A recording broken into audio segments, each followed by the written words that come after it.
I'm gonna say that. Welcome everybody in the Off the Ball Network fandom and beyond to this week's edition of the Bunts and Bruises podcast. We're back after a temporary 1 week hiatus. Had some, prior, arrangements that had to be done. AKA I had to be, as my co-host called, the voice of God for the volleyball team at the college that I work at. I actually had to handle PA duties because it was Officials Appreciation Week, and Got to bring out the big guns when it's the important dates. So, your boy had to do the PA work there. But, I had a lot of fun with that. Episode couldn't, go on last week. So we just decided to have like a nice little week off.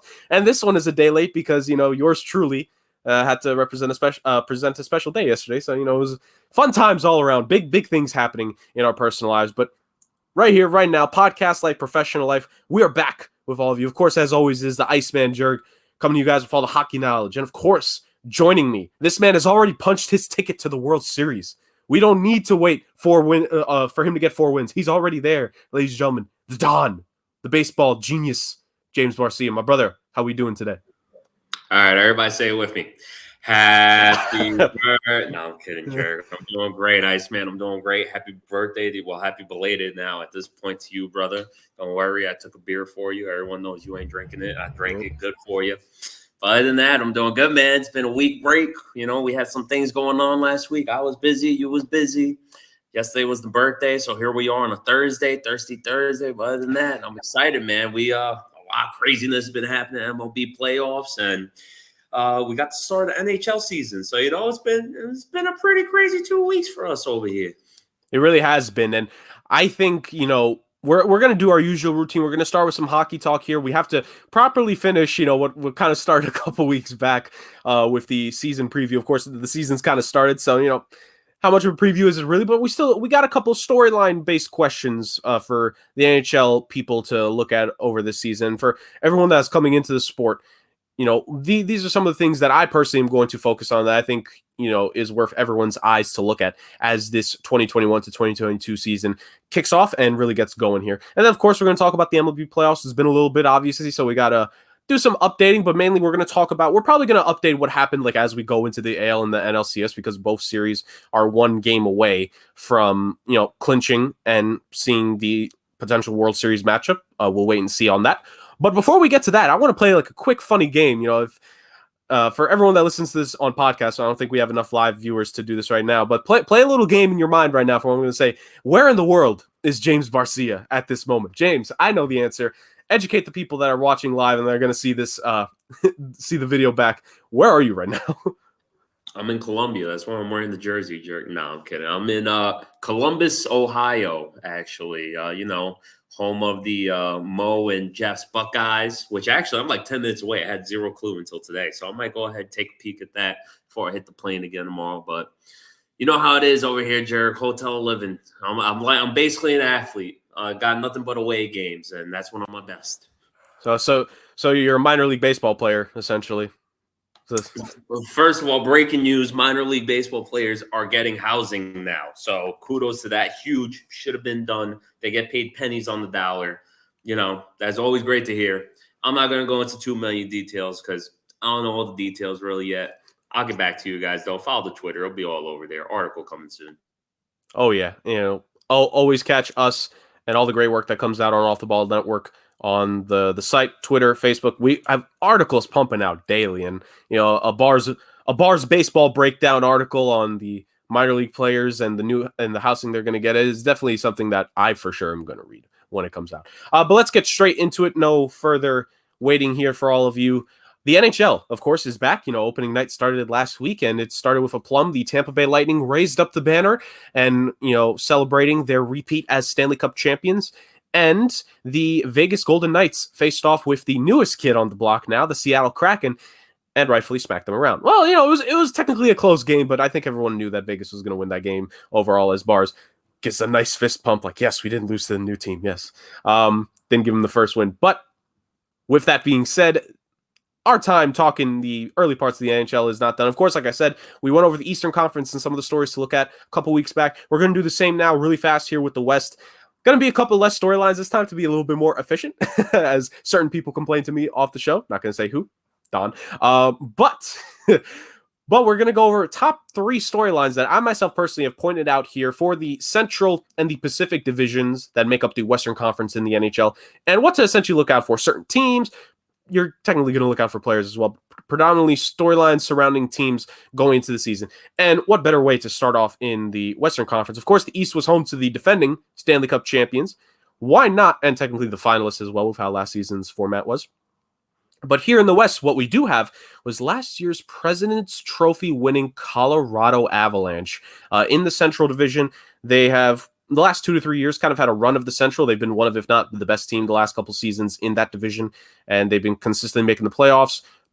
Thing is now 3 straight second round appearances for the Colorado Avalanche. And I stress that because they've lost in the second round now, each of the past 3 seasons. I believe 6 games to the San Jose Sharks a couple of years back, in 7 games to the Dallas Stars in the bubble, and then 6 games against Vegas. Didn't even get to a game 7, at least from memory. If they did get to a game 7, I apologize, Colorado, but in my mind, you lost in 6.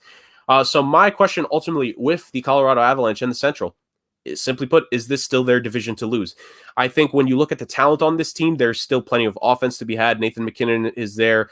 He's going to be an MVP candidate this season. Mikko Rantanen, if he's still been a good player, but if he can kind of look like what he was a couple years back and put up another 80, 90 point season, of course, he's probably going to be playing a lot with MacKinnon, so that's easy. That's pretty easy done for him.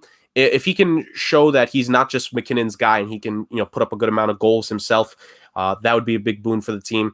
Cale Makar on the blue line is a stud. He's going to be a Norris Trophy candidate for years to come.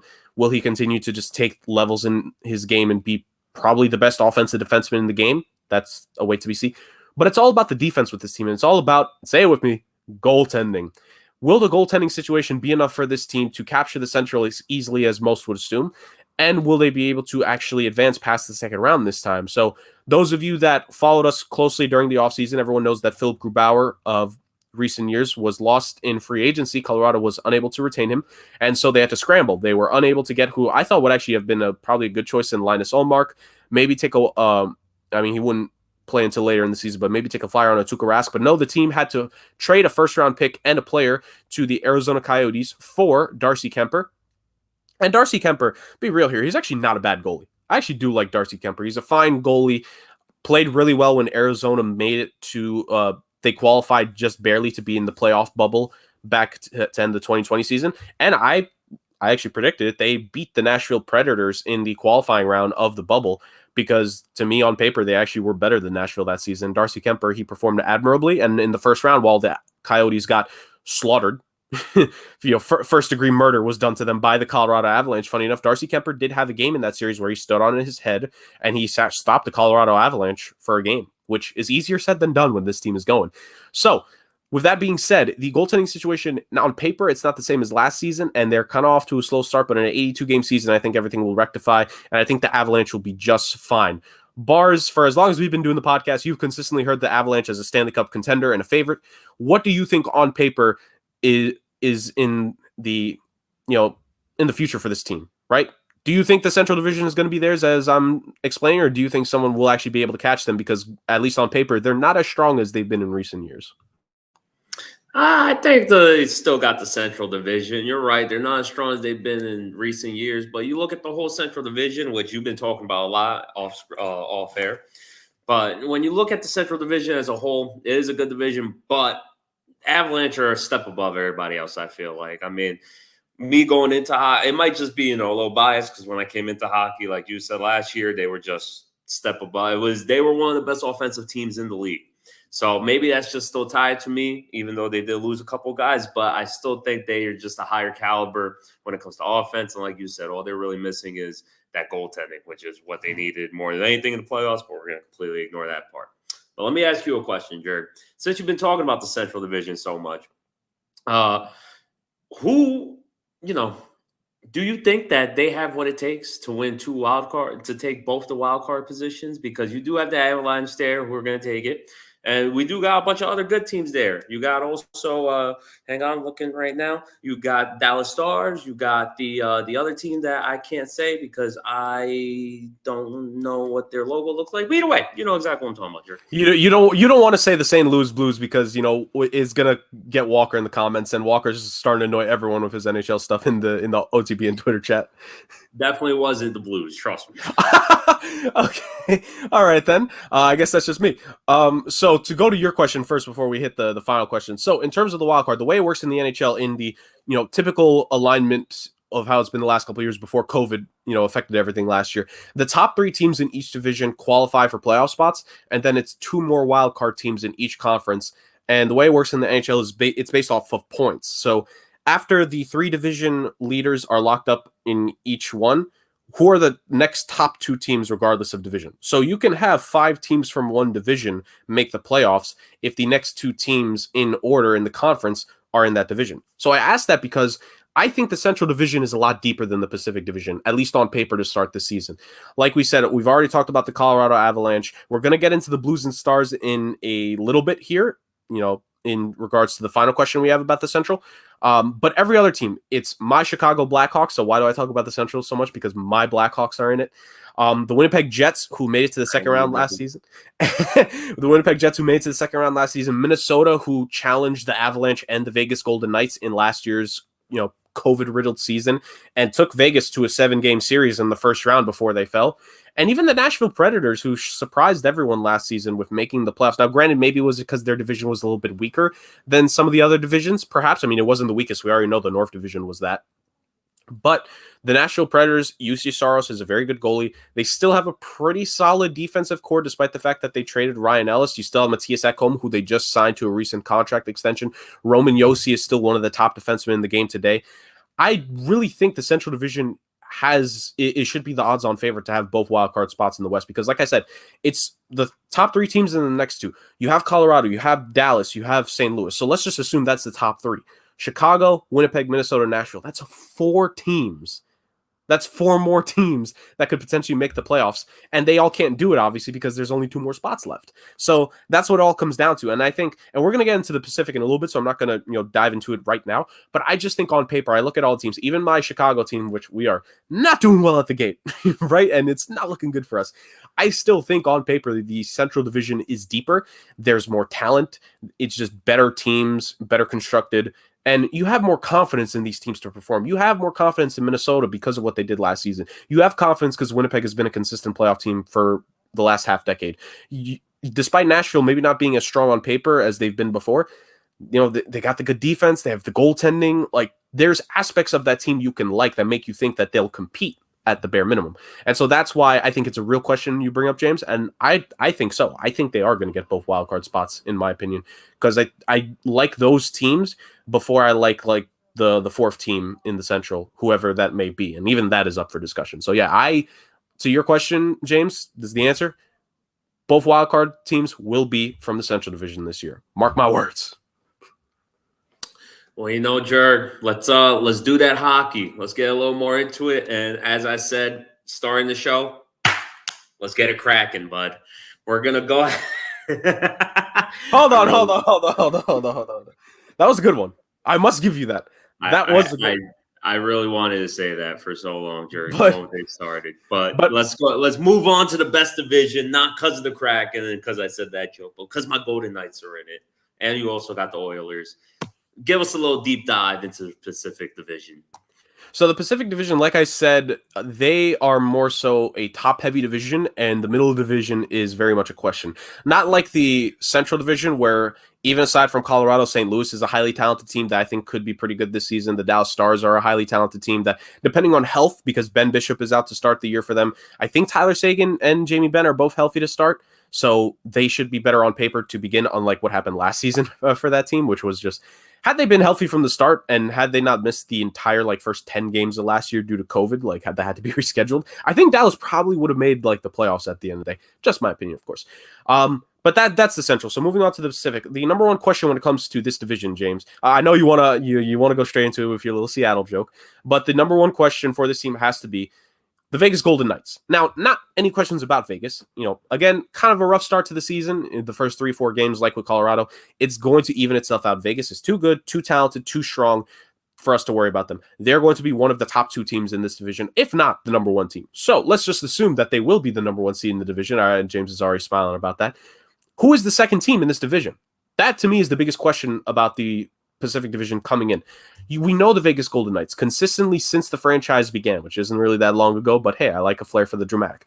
Since the inception of the franchise, they have consistently been a playoff contender, a conference final contender, and in year 1, they made to the Stanley Cup Finals. This team has the talent to win a championship and get that far. We know they're the best team in the division. Even if they don't finish as the first seed, we know they should be favored in any playoff series against any Pacific Division team, bar none. But who's next in this division? That's the biggest question. Is it the Edmonton Oilers? Because if you're talking about talent, that team has 2 of the last couple of MVPs on it with Connor McDavid and Leon Draisaitl. It has a decently constructed blue line, I think on paper, the blue line of the Edmonton Oilers is pretty good. They've kind of been hampered these last couple of seasons. They lost Ethan Bear in free agency. Oscar Klefbom's career might be over, sadly, due to injury, and he was a pretty solid top 4 defenseman for them. But there's still talent there. Tyson Barrie, produces offensively. And when we were with Connor McDavid and Leon Draisaitl, how can you not produce offensively? But the whole question with Edmonton is goaltending. Is Mike Smith and Mikko Koskinen enough to really get you that far in the playoffs, barring a carry job of the highest order of a Wayne Gretzky type of performance from Connor McDavid and Leon Draisaitl themselves, right? Mike Smith was solid last year, but can we really expect him to continue to defy time? He's trying his best Tom Brady and LeBron James impersonation of being an old man in the sport, but he's not to the level of those guys, obviously, because everyone's like, who is Mike Smith? So Mike Smith is the Edmonton Oilers goalie, to answer your question, everyone that's listening to this now. And the biggest question for the Oilers is, do they have enough defense and goaltending to really help out their young studs? Because last time they made the playoffs, they lost to the Chicago Blackhawks in the bubble. And then before that, they made it to the second round, but then missed the playoffs, I think, for 2 straight years after that. So this team still has a lot of question marks. I don't think they did enough in the offseason to quell those questions. I still think they're a playoff team, but I can't call them the second definitive best team in the division. Could the Vancouver Canucks be the next best team in the division? They added Connor Garland and Oliver Ekman-Larsson in the offseason. They added some defense in Tucker Pullman, who's a good defenseman. Yaroslav Halak is the backup goalie now to Thatcher Demko. Phenomenal name, by the way.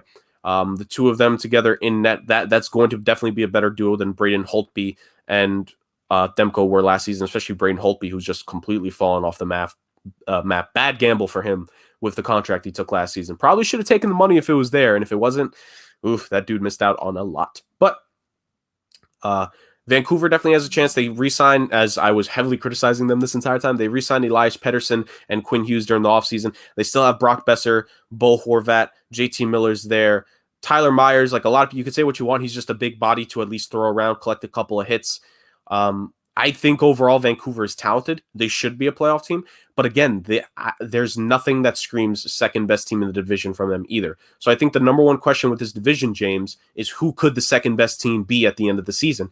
And that's something we're going to just have to wait and see. But there is a team that, well, at least before the season really got going here, wanted to stake a claim to that. And I know, James, you have a lot of interest in this team and how they do this year. I mean, realistically, the only reason I care how they do this year is because I want to show how great my Golden Knights are, that we are one of the few teams that could just come in through an expansion draft and just completely dominate, make it all the way to the final. We didn't win it, but we set the bar high for the Kraken, and so far they haven't lived up to it. But speaking of, Jerk, we've seen them start already. They haven't gotten off to a hot start. I believe their record right now is 1-3-1. So my question for you, Jerg, is especially their last 2 losses was against the New Jersey Devils and Philly Flyers, where they just got blown out by the Flyers, that's bad. You don't got to be a huge hockey fan to know that if you're losing to the Devils and the Flyers, it ain't looking – and they lost to the Blue Jackets, so it's definitely ain't looking good over there at the moment. But with all that negativity, I want to ask you, Jerg, what is the realistic ceiling for the new kids on the block? Are they going to be a low bottom dweller, which is most likely if they start off that low? We said it before in previous episodes, Jerg. However they start this season is how their seasons for years to come is going to go on. So are they going to be a low bottom team, or, you think they'll be in the middle, or could they surprise us come season's end? I think we need to do like a deep dive or a retrospective on the expansion draft halfway through the season, because I'm really starting to think the Seattle Kraken made some mistakes with how they handled the draft. I really do. Now, in regards to what their ceiling is, I still think there's a chance that they could be a playoff caliber team. Now, I don't think coming into the season, I think a lot of people were like, because the Pacific, as we've been talking about, is so wide open, could they be like one of the top 3? I don't know how feasible that is anymore as of now. Again, it's just the first 5 games. I'm very much, and I'm the same way with the NBA about this, and obviously Major League Baseball because the season is much longer, but to the same extent, however comparable you want to make it. Like, I'm not going to take the first 5 games and immediately hit the panic button. What I will say is that they do need to play a lot better. Philip Grubauer, who was the shock signing of them, they stole him away from the Colorado Avalanche. He needs to play a lot better. That dude wanted to get paid. He got paid. Now you need to perform up to that contract and beyond. I think his goals against right now is 4.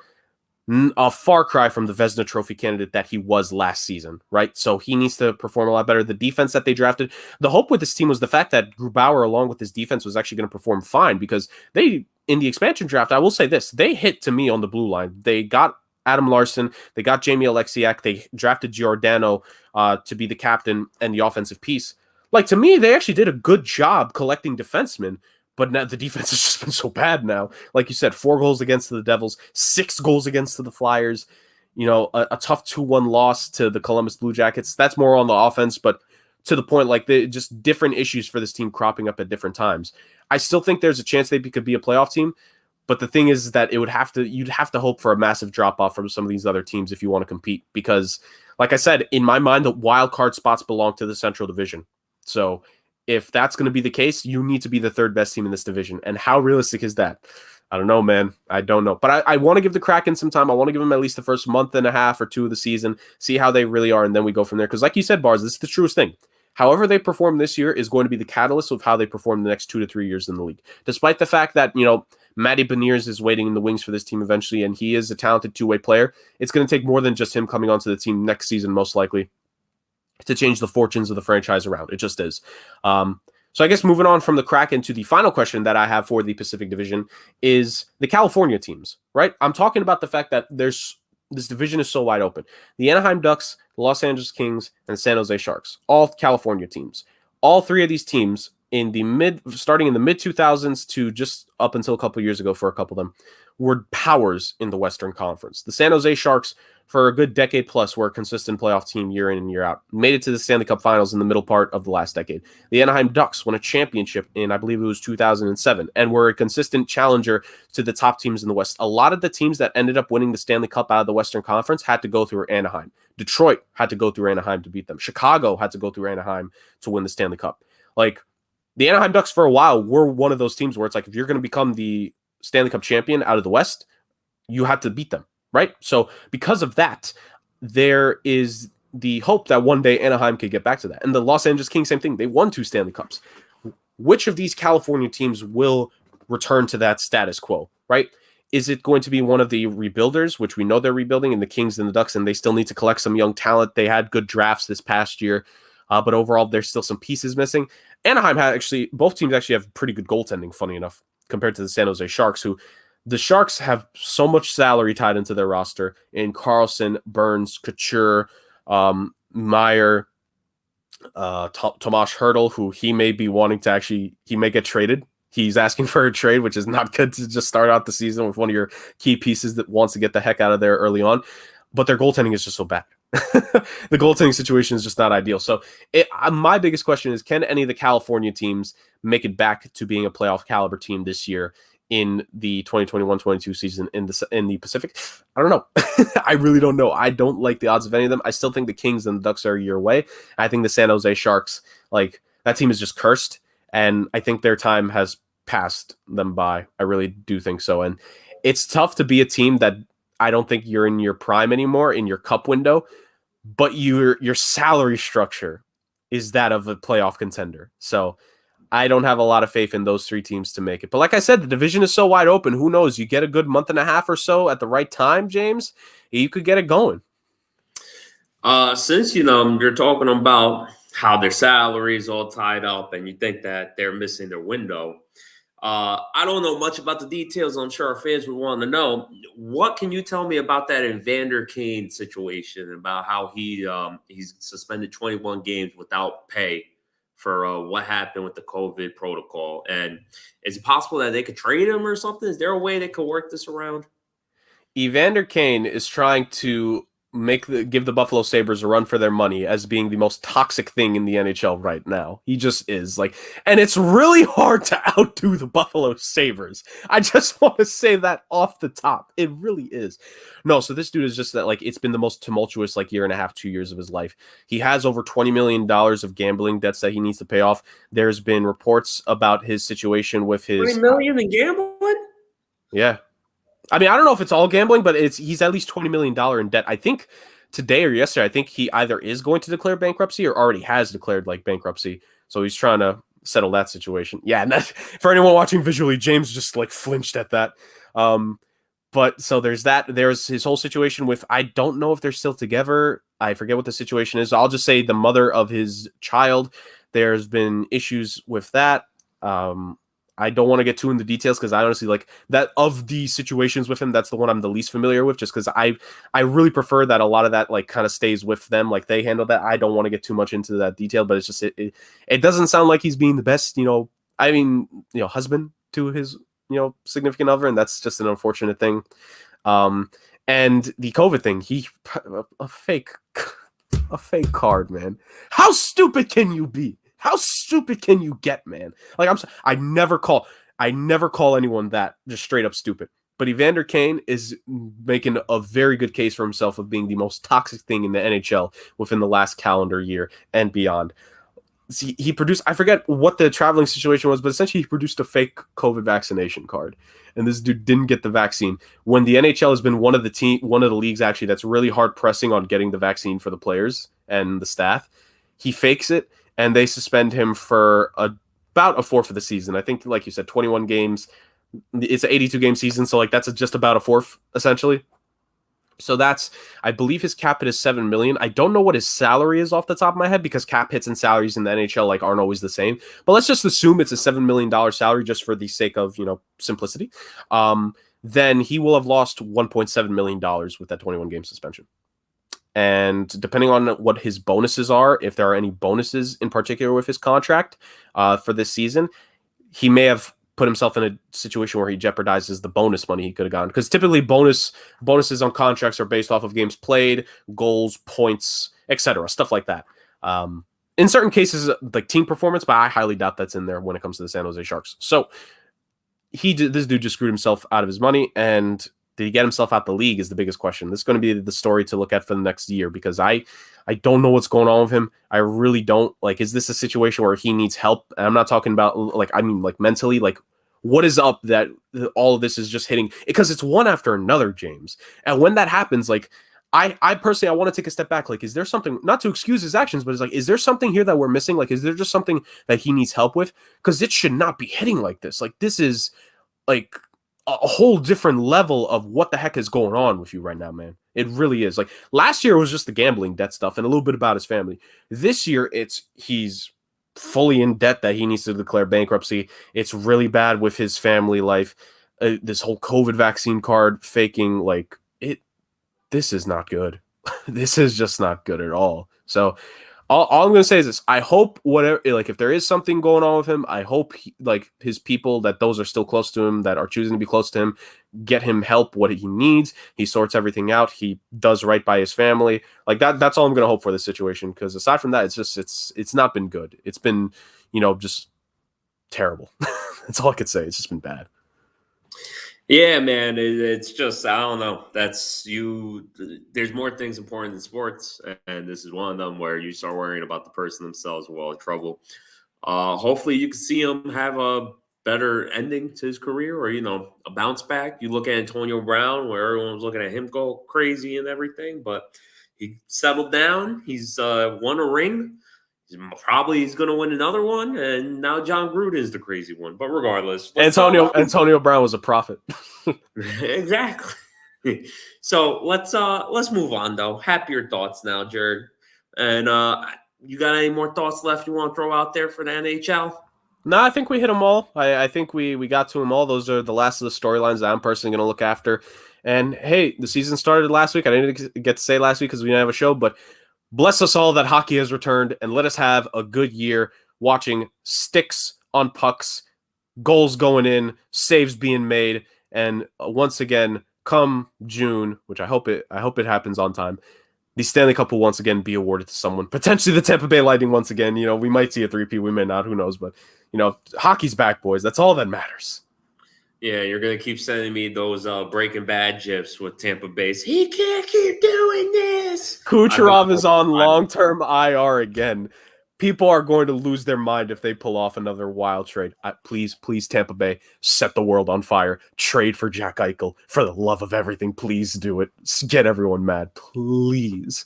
But moving on from my fantasies that require destruction. As a madman once said, this wasn't a madman who said this, but as a distinguished gentleman once said about madmen, some men just want to watch the world burn, James. And you're not wrong. And speaking of watching the world burn, that's exactly how I feel going into this MLB playoffs, sure, because what the hell is going on over there in Atlanta? Where are they drinking?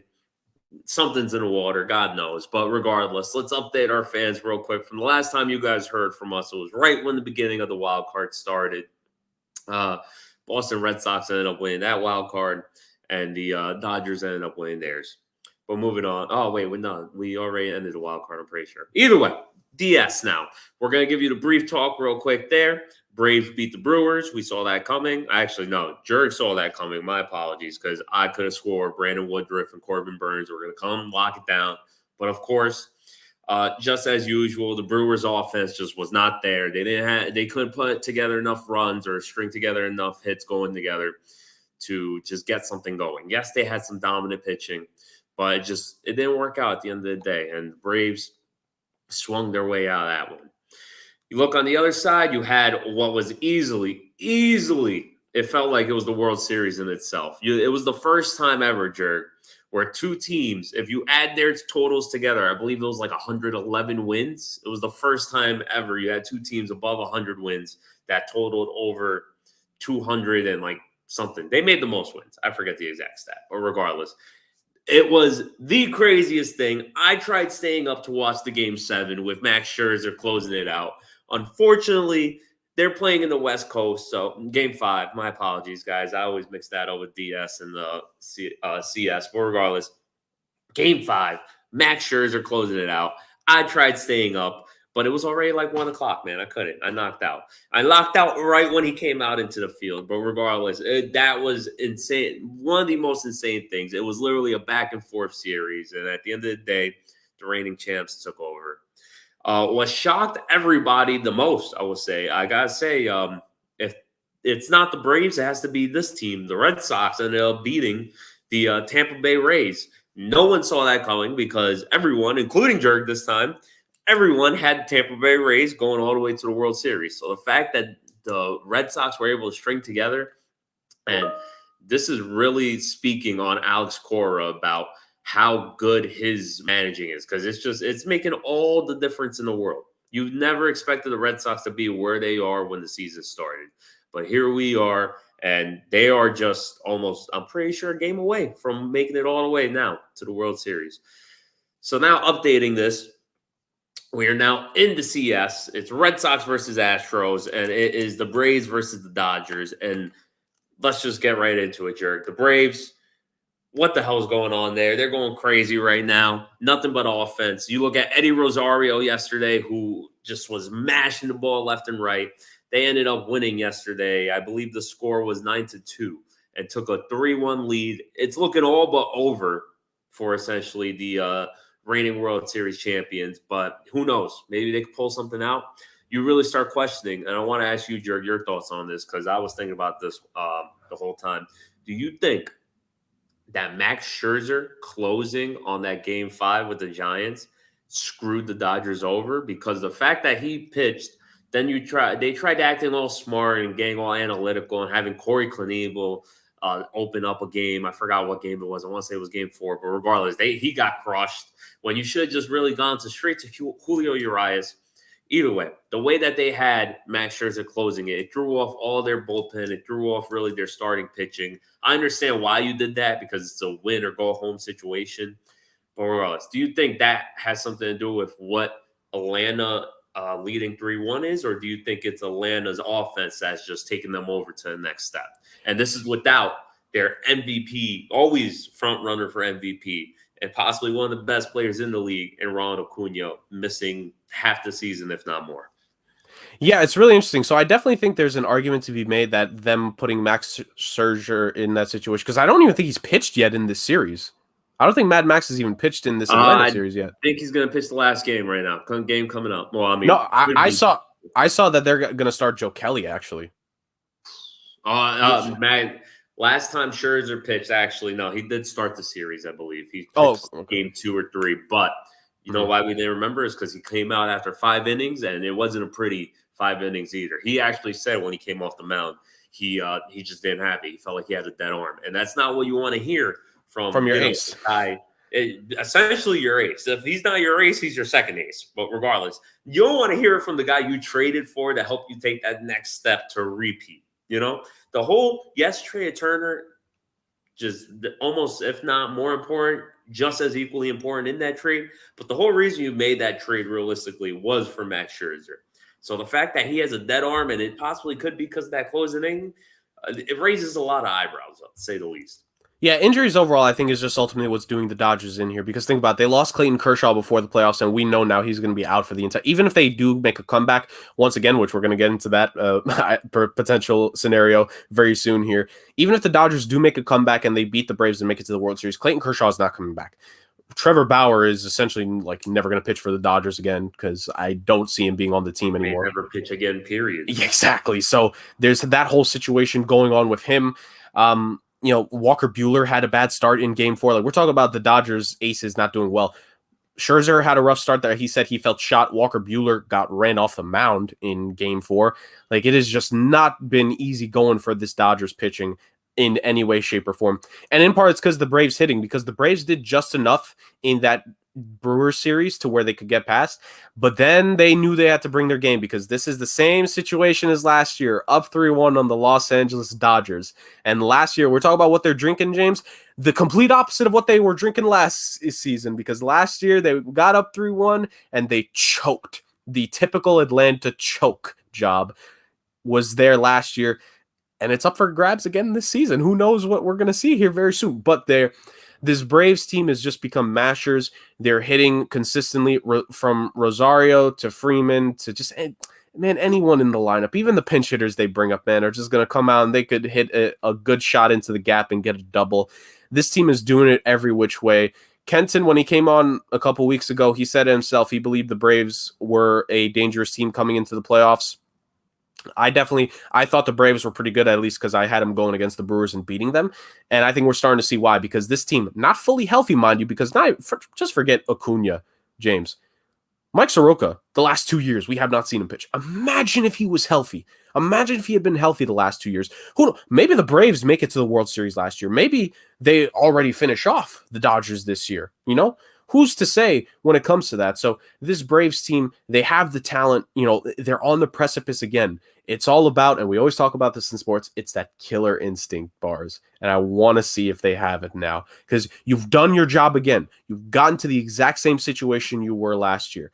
1 win away, up 3-1. You need to close them out. The difference this time, they're the defending champions. So this is the next part that I don't know if you were going to hint to, but like, how confident or how worried should the Dodgers be? Yes, they should be worried, but I have a feeling there's some kind of weird confidence among on that team for some reason. Like, I don't know if you're getting the 2 bars. I don't know if it's a sixth sense, a spidey sense, whatever you want to call it, but there's just something, man. There's just something that makes you think the Dodgers, they're not going to lose in game 5 because this team has too much talent. There's something there that they're going to be able to get out of this, because they got out of it against the Giants, right? They trailed in that series 1-0 and then 2-1, and it was their offense. And we've seen bits and pieces of the offense, and I guess maybe their offense is going to have to do it once again here, obviously for 3 straight games, but there's just something that's telling me that the Braves, like, yes, they're up, but they need to close the deal, because this Dodgers team, like, there is no team I would be more scared against having a 3-1 lead than the Los Angeles Dodgers. Like, I'm just saying that right now. I know they're up, but I'm not sleeping soundly if I'm a Braves fan. I'm terrified. I'm terrified of the Dodgers for the rest of the series. You know what, Jerry? I think you're feeling pretty confident in Dodgers. I actually got to disagree, man. I think, they might win. They might win Game 5, but I think after that, I think that's all she wrote because, like you said, they're just injured left and right, man. And, when it's like that, there's nothing you can do. Aside from pitching, they're also injured with on the field. You're missing Justin Turner, who has a hamstring strain, I believe it is. He's probably going to miss the rest of the playoffs. You're also missing Max Muncy, who he wasn't even on the roster for the NLCS. And that's actually a super key piece. He is one of the most underrated hitters on this team. I mean, to say Mad Max is underrated, it's funny because I'm saying Mad Max. There's 2 Maxes. I'm speaking about the wrong one. But regardless, to say Max Muncy is a great hitter, obviously, and to think he is so integral to this lineup because he is not only is he a power hitter, but the way he's been hitting the ball this year, he's been hitting for contact. He's that guy who is going to bring the runs in. And that's kind of what it feels like they've been lacking during this series. They've been leaving a lot of guys on the bases. And when you're having bad pitching due to injuries and just, off nights, you can't afford to leave runs on the bases. And that's really what's been killing them. They've been shooting themselves on the foot because, as we previously said, Jerg, this Atlanta team, they traded for whoever they could to help make up to the run differential they lost when losing Ronald Acuna. And it seems like, I guess you could say they're overcompensated because their offense has been clicking on all cylinders since the season ended. And it's just, I don't see a way that the Dodgers can do it, but they're the reigning World Series champs. They have the second, if not the highest payroll in all of baseball. It's kind of hard to not imagine they could somehow find some magic because if they do end up in the if they win Game 5, sure. If they win Game 6, I'm not feeling too good for the Braves in Game 7. I can tell you that.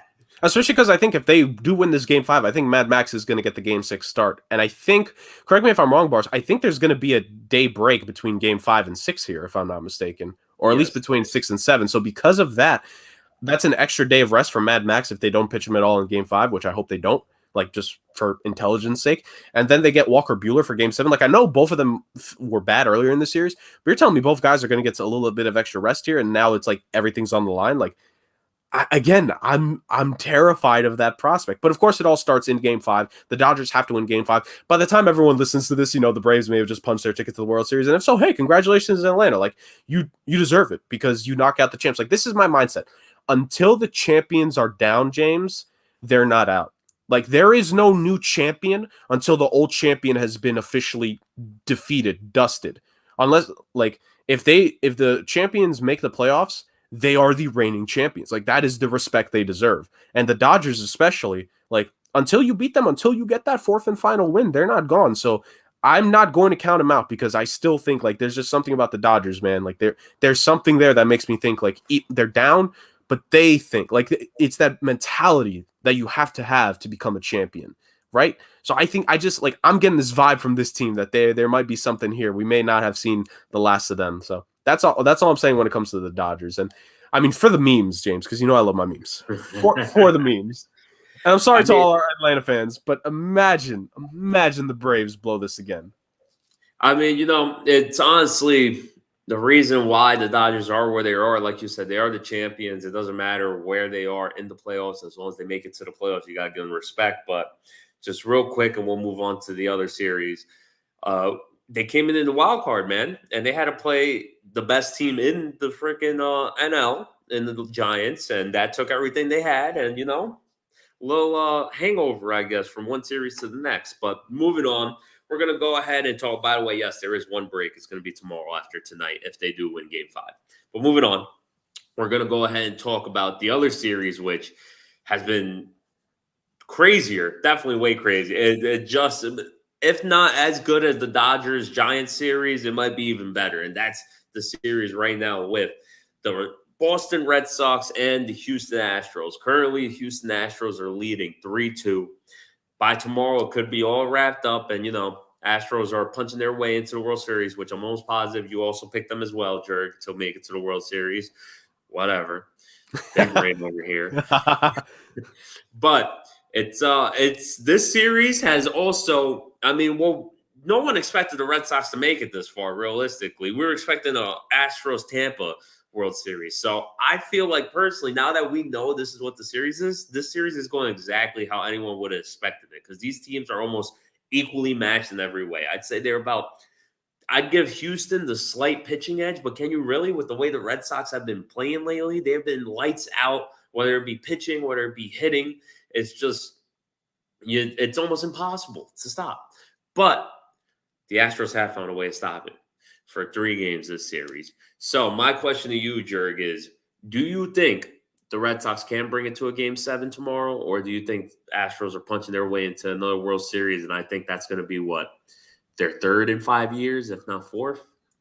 Yeah, fun fact, by the way, with the Astros making it, they've made it to 5 straight ALCSs now. They're just, I think, the 3rd team in the last, whatever the stat was, like half century or so, that have made at least 5 straight league championship series. So first off, all the credit in the world to say what you want about them, like all your little, they're cheaters, yeah. 5 straight ALCS. Nobody cares. Everyone in baseball tries to get ahead. The Astros just did it better than your team. Get over yourself. Then now, once again, here they are. They're up 3-2 against the Boston Red Sox in what has been an absolutely electric series, to say the least.